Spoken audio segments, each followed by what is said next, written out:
Hi mga Maricooks, ito na nga pala ang araw na i-unbox na natin ang ating nakuhang electric oven. At kasama ko dito ang batang makulit na mas excited pa sa akin na makita ang laman ng ating malaking kahon. Mula nga pala nung binigay sa akin ito ay ilang araw pa bago to binuksan dahil gusto ko ngang i-video ang pag-unbox ng ating electric oven. At nagpatulong na nga ako dito sa aking panganay na anak dahil hindi biro, sobrang bigat pala nito. Pabaliktad nga ang ginawa naming pagbukas dito dahil yun ang nakalagay sa may instruction.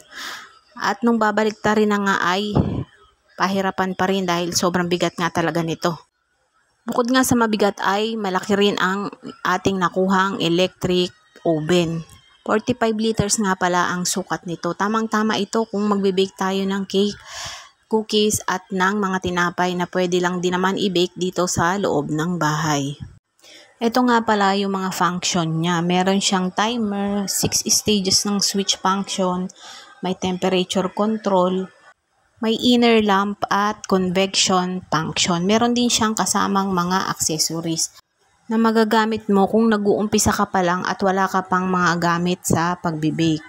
Ito nga pala yung kanyang wire rack. Meron din siyang tray handle. At ito naman yung kanyang baking tray.